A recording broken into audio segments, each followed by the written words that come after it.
grabb. Vad hänt?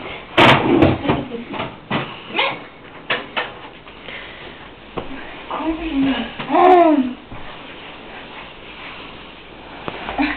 Vad gör du där? Kom fram! Nu!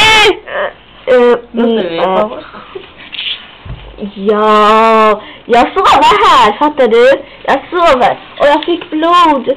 Aj, aj, aj. Det är ditt fel. Men hur? Jag sover, fattar du inte? Det är en spöke som gjorde så att jag kommer här. En spöke. Ja, en spöke. Därför var jag där så jag har sovit där under. Bra idé, va? Bra idé att du stängde min dator också. Jag stängde inte den. Och varför är den? Den är inte på. Det var inte jag, det var spöken. Det finns inga spöken. Vet du vad det spöken är? Det är du. Hej då. Kom hit! Kom hit!